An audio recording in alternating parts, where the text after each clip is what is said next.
So today we're going to look at some key terms, like for example, the formation of the universe, the Big Bang Theory, about the Pangea, continents, continental drifts. Hello everyone, my name is Rukatana from Lucy Bridge Academy. ሁሌ እንደምንለው ዌብሳይታችን www.lucybridgeacademy.com join ያርጉ። የተለያዩ AI supportive questionnaires ታገኛላችሁ. And of course our YouTube channel, subscribe, comment, and አስተያየትና ኮሜንት ካላችሁ ደግሞ Telegram channel ላይ አስቀምጡልን. All right, let's get into it.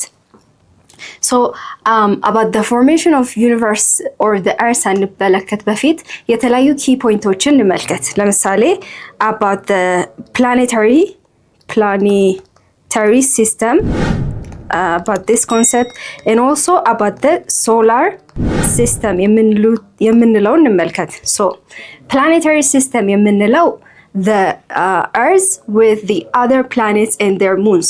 Planets የምንላቸው like Venus, Mars, Jupiter የምንላቸው ከእርዝ ጋር and their corresponding moon አንድ ላይ ምን እንለዋለን? The planetary system እንለዋለን. Then the sun and the planets also including the earth. earth ከፕላኔቶች ውስጥ ደግሞ ቅድም አንድ ላይ ጨምረን ከፕላኔት ማለት ነው። ፕላኔት እና the sun አንድ ላይ ደግሞ ምን እንለዋለን? The solar system እንለዋለን.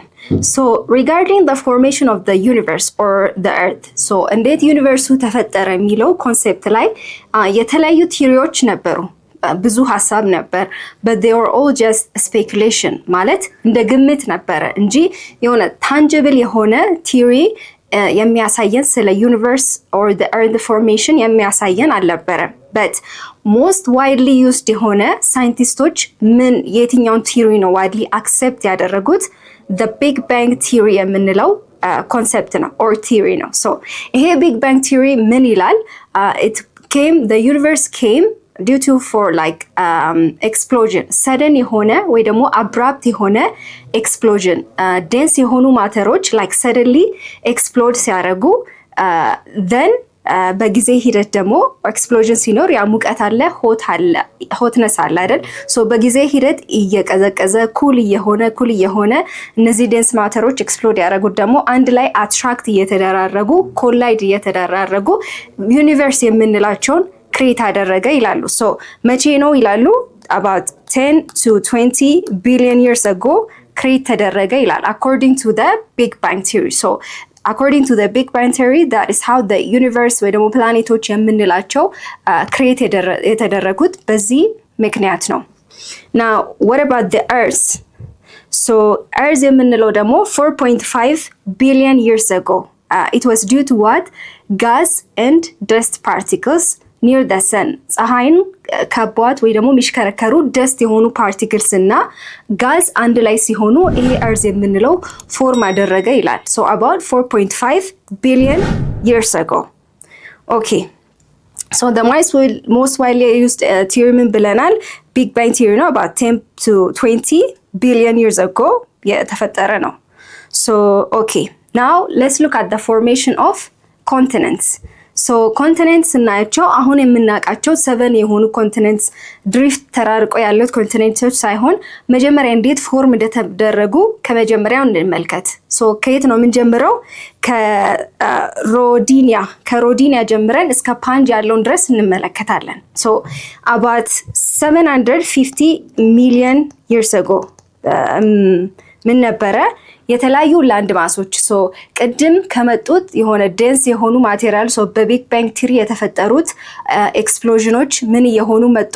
ኮላይድ እያደረጉ አንድ ላይ አትራክት እየተደራረጉ ኮላይድ እየተደራረጉ የተለያዩ ትላልቅ ላንድ ማሶች አንድ ላይ የሆኑ የተለያዩ ኮንቲኔንቶችን ፈጠሩ። ሶ በዛ ጊዜ የኤንሸንት የሆነ ሱፐር ኮንቲኔንት ምን እንለዋለን? ሮዲኒያ እንለዋለን። but then through time ግን በጊዜ ሂደት ይሄ ሮዲኒያ ራሱ ይሄ ላርጅ የሆኑ ላንድ ማሶች አንድ ላይ ኮላይድ ያደረጉት በጊዜ ሂደት they like drift እያደረጉ separate እየሆኑ እየተራራቁ መጡ። so የተለያዩ አዳዲስ ኮንቲኔንቶች ተፈጠሩ ማለት ነው። so during Cambrian እና Devonian periods አዳዲስ የተፈጠሩ ኮንቲኔንቶች ምንድናቸው? ጎንድዋና፣ ባልቲካ፣ ሲቤሪያ፣ ሎሬጃ ወይ ደግሞ አሁን ኖርት አሜሪካ የምንለው ከባቢ ሶ የተለያዩ ኮንቲኔንቶች ተፈጠሩ። but እነዚህም ኮንቲኔንቶች also በጊዜ ሂደት ሪፒትድ የሆኑ ኮሊዥን እና ሰፓሬሽን ምክንያት ሶ እየተራራቁ መጡ። ሶ ወደ ፓንጂያ ድረስ መጡ። ሶ ወደ ፓንጂያ ሳንገባ በፊት ግን የተለያዩ ስቴፖችን እንመልከት። ኦኬ ሶ the mid, sorry about my handwriting, so the mid Cambodia አለን then ምን አለ the mid Odrisha, or I'm not sure if I'm pronouncing right, Odrisha or Odrisha, no, Odrisha አለ and then በሚድ ምን አለ mid Sularesha ሶ በነዚህ ምክንያት መጨረሻ ላይ ፓንጂያ ምንለው ላይ እንደርሳለን። ሶ መጀመሪያ ምን ነበረ? ሚድ ካምቤሪያ። ሶ በሚድ ካምቤሪያ ላይ ምን አለ? ቅድም ያየነው ጎንድዋና አለ። ሶ ጎንድዋና አለች፣ ጎንድዋና መጣ። ሶ ከጎንድዋና በኋላ ደግሞ የተለያዩ ኮንቲኔንቶች ዱሪንግ ኦብድሪሻ የምንለው ጊዜ ደግሞ አራት አዳዲስ የሆኑ 4 new continents አዳዲስ የሆኑ ኮንቲኔንቶች ተፈጠሩ። በጎንድዋና ጊዜ ሶ ብሬክ ያደረጉ ሰፓሬት ድሪፍት ያደረጉ የተለያዩ አራት የሆኑ ኮንቲኔንቶችን ተፈጠረ። ሶ እነዚህ ኮላይድ ያደርጉ መጡ። ሶ ሚድ ሱለሬሻ የምንለው ጊዜ ደግሞ ምን ተፈጠረ? እነዚህ ባልቲካ እና ሎሬሻ የምንላቸው ሶ ባልቲካ ኤንድ ሎሬሻ ሶ ባልቲካ እና ይሄ ሎሬሻ የምንላቸው ደግሞ እነዚህ ሁለት ኮንቲኔንቶች አንድ ላይ ኮላይድ እያደረጉ መጡ። ሶ ኢቨንቹሊ እነዚህ ሁለት የሆኑት ኮላይድ ሲያደርጉ ደግሞ ምን ሰጡን? ፕሪ ፓንጂያ የሚኖር ሰጡን ማለት ነው። ሶ when we look at the steps የመጀመሪያው በቢግ ባንግ ቲዮሪ የተለያዩ ኤክስፕሎዥን ነበረ። ሶ የተለያዩ ላንድ ማሶች ላይ በሮዲኒያ ጊዜ እነዚህ ትላልቅ የሆኑ ሂውጅ የሆኑ ላንድ ማሶች አንድ ላይ ሆኑ። ሶ በዛን ጊዜ ሮዲኒያ ነው። ሶ ከዛ በኋላ ምን መጣ? አዳዲስ የሆኑ ኮንቲኔንቶች መጡ። ምክንያቱም በሮዲኒያ ጊዜ ሰፓሬሽን አለ፣ ሙቭመንት አለ። እርዙም ስቴብል አይደለም፣ አንድ ቦታ አይቀመጥም። ሶ ድሪፍት አለ፣ እርስ በርስ እየተራራቁ ሄዱ። ሶ ከዛ በኋላ ደግሞ ፕሪ-ካምቤሪያ ሶ የተለያዩ ኤሪያዎችን አይ ቲንክ ከዚህ በፊት ተመልክተናል። ሶ ፓሌዞይክ ኤሪያ አለ፣ ፕሪ-ካምቤሪያን አለ፣ ሜሶዞይክ፣ ሴኖዞይክ አለ። ካምቤሪያ የምንለው የመጀመሪያው ኤራ ነው አይደል? በጣም የቆየ ኤሪያ ነው። ኦልደስት እና በጣም the longest ኤራ ነው። ሶ በዛን ጊዜ ጎንድዋና ተፈጠረ። ሶ ከጎንድዋና በኋላ ደግሞ ሚድ ኦብድሬሻ የምንለው ጊዜ ደግሞ አራት አዳዲስ የሆኑ ኮንቲኔንቶች ተፈጠሩ። ሶ አሁንም በጊዜ ሂደት ድሪፍት እያደረጉ ሰፓሬት እያደረጉ ሲመጡ ሚድ ሱለሬሻ ጊዜ ደግሞ ባልቲካ ኦር ሎሬሻ ኖርዝ አሜሪካ የምንለው አካባቢ እነዚህ ሁለት ደግሞ ኮላይድ ያደረጉና ፕሪ ፓንጂያ የምንለውን ተፈጠረ ማለት ነው። ሶ ይሄ ፓንጂያ ደግሞ ምን ጊዜ ነው? 255 to 220 ሚሊዮን years ago የተፈጠረ ነው።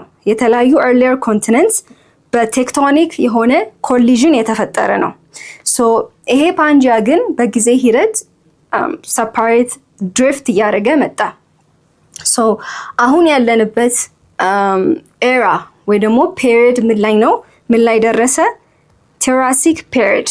ሶ ይሄ ወደ ቴራሲክ ፔሪድ ላይ እየተቀየረ መጣ። ቴራሲክ ፔሪድ የምን ፔሪድ ነበረ? ሞደርን የሆኑ ላንድስኬፕስ አሁን የምናያቸው ላንድ ፎርምስ ኦር ላንድስኬፕሶች ያሉበት ነው። ሞደርን ላንድስኬፕ፣ ሞደርን የሆኑ ሂውመንስ። ሶ አሁን ያለንበት ኤራ ፎርም እንዲሆን አደረገ ማለት ነው። በፓንጂያ ጊዜ ግን ላንድ ፎርምሶቹ በጣም ብዙ ናቸው፣ አንድ ላይ የተቀመጡ ናቸው። ስሎሊ ድሪፍት እያደረጉ መጣ። ከዛ ሰፓሬት እያደረጉ ወደ ተርሸሪ ፔሪድ ላይ ገባን። ተርሸሪ ፔሪድ ሶ አሁን ያለንበት ነው። ሶ ሰፓሬት የሆኑ የተለያዩ ኦሽኖች በመሀል የወጡበት የታዩበት የተለያዩ ሜዲትራኒያን ሲ አሁን የምናይባቸው የተለያዩ ኮንቲኔንቶችን ዲቫይድ የሚያደርጋቸው ወደዚህኛው ፔሪድ አመጣ ማለት ነው። ኦኬ ሶ ስቴጅ 1 ላይ እንደምትመለከቱት as you can see የተለያዩ ስቴፖች መጣ። መጨረሻ ላይ አሁን ፕሬዘንት ላይ ግን ሶ ከመጀመሪያው ስቴፕ ስንመለከት አንድ ላይ ነበሩ አይደል? በጣም የተቀራረቡ ነበሩ እነዚህ ኮንቲኔንቶች። በጊዜ ሂደት ግን ድሪፍት አፓርት እየተራራቁ ሲሄዱ በመሃል ላይ የተለያዩ ኮንቲኔንቶች የተለያዩ ኦሽኖች ሜዲትራኒያን ሲ፣ ሬድ ሲ የምንላቸው እየተፈጠሩ ሄዱ። ሶ አሁን ያለንበት ኮንቲኔንቶች እየተራራቁ ሄዱ። ኦኬ ሶ ይሄ ፓንጂያ ለሁለት ላንድ ማሶች ይከፈላል። ጎንድዋና in the south and Laurasia in the north. Okay, now let's look at the continental drift. So continental drift ምን ማለት ነው? So during ፓንጂያ ነበር። ፓንጂያ ጊዜ ምን ነበረ? በጣም የተቀራረቡ ነበሩ እነዚህ ኮንቲኔንቶች as you can see from the image የተለያዩ ኮንቲኔንቶች through time ነው እንጂ በጣም የተቀራረቡ ነበር። አሁን የምናውቀው 7 ኮንቲኔንቶቹ የተራራቁ ሳይሆን they were very close to each other. so በጊዜ ሂደት ግን ድሪፍት የምንለው ኮንቲኔንታል ድሪፍት መጣ። so ይሄ ምን ማለት ነው? ኮንቲኔንቶቹ እየተራራቁ መጡ። ለምሳሌ አፍሪካና ዩሮፕ ስንመለከት or አፍሪካና ሌላ ኮንቲኔንት ስንመለከት we have to cross some boundaries አይደል? አፍሪካ የተለያዩ ባውንደሪዎች አሉት። 4 ባውንደሪ ያላት ለምሳሌ ሶ በዚህ በኩል ከአንድ ቦታ ወደ ሌላ ቦታ ኢዚሊ መድረስ አንችልም። we have to cross some boundaries አይደል? ሜዲትራኒያን ሲ ለምሳሌ ክሮስ ማድረግ አለብን። ወደ ኤዥያ ለመድረስ ደግሞ የተለያዩ ሬድ ሲዎችን ክሮስ ማድረግ አለብን። ሶ አውስትራሊያ ወይ ደግሞ ኖርት አሜሪካ ወይ ደግሞ ሳውዝ አሜሪካ ለመድረስ ደግሞ ምንን ክሮስ ማድረግ አለብን? አትላንቲክ ኦሽኖችን ክሮስ ማድረግ አለብን። ሶ በምን ምክንያት ነው ይሄ የተፈጠረው? because of the continents ኮንቲኔንቶቹ ድሪፍት ስላረጉ ሶ በጣም አንድ ላይ ከነበሩት ቦታ በጣም ስለተራራቁ የተለያዩ ኦሽኖች ስለተፈጠሩ so we have to cross some boundaries ማለት ነው። ሶ ኮንቲኔንታል ድሪፍት ማለት በፓንጂያ ጊዜ የነበሩት እነዚህ ተቀራርቦ የነበሩት ኮንቲኔንቶች through time ግን እየተራራቁ ሲመጡ ኮንቲኔንታል drift እንለዋለን። so continental drift is caused by new crust forming at mid ocean reefs pushing the continent apart. so እነዚህን ኮንቲኔንት ሲያራርቃቸው continental drift እንለዋለን። so on the next video we're going to look at the geological time scale. but that's it for me today. ሁሌም እንደምንለው ዌብሳይታችን www.lucybridgeacademy.com ጆይን አድርጉ። የተለያዩ AI supportive questionnaires ታገኛላችሁ and of course our YouTube channel. comment, subscribe and አስተያየት ካላችሁ ደግሞ ቴሌግራም ቻናላችን ላይ አስቀምጡልን። but that's it for me today. I hope to see you on the next video. Goodbye.